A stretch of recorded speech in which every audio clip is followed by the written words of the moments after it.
ప్రపంచవ్యాప్తంగా ఉన్న తెలుగు వాళ్ళందరూ కూడా ఎలక్షన్స్ టైంకి ఆంధ్రప్రదేశ్ రాష్ట్రానికి ఎందుకు రావాలి, వారి అవసరం ఆంధ్రప్రదేశ్ రాష్ట్రానికి ఎందుకు ఉందో 2 నిమిషాలు వివరించే ప్రయత్నం చేస్తా.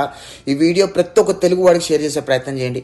ఇప్పుడున్న ఆంధ్రప్రదేశ్ రాష్ట్ర పరిస్థితి ఎంత దారుణంగా ఉందో మీ అందరికి తెలిసిన విషయమే.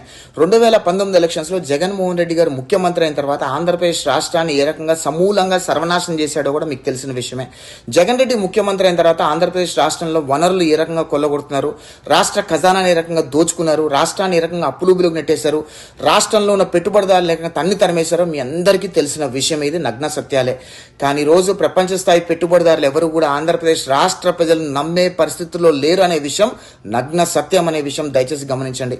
ఎందుకంటే ఆంధ్రప్రదేశ్ రాష్ట్ర ప్రజలందరూ కూడా జగన్మోహన్ రెడ్డి గారి గురించి తెలుసు, ఆయన అవినీతి ఆరోపణల గురించి తెలుసు, ఆయన నేర చరిత్ర గురించి తెలిసి కూడా ఆంధ్రప్రదేశ్ రాష్ట్ర ప్రజలు ఏ రకంగా 2019లో ఆయన ముఖ్యమంత్రిగా చేసుకున్నారనే విషయం పట్ల ప్రపంచ స్థాయి పెట్టుబడిదారులు